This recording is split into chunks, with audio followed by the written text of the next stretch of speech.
ధీంతన తోంతన నటరాజుకి నట భంగిమవో ధీంతన తోంతన శంకరునికి సంకీర్తనవో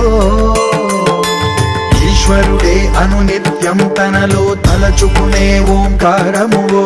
శివ హృదయం కరిగించే ఆ పంచాక్షరివో నీ మదిలో మహాదేవుడినే కొలువుంకగా కైలాసమువో అతని పాదము చందన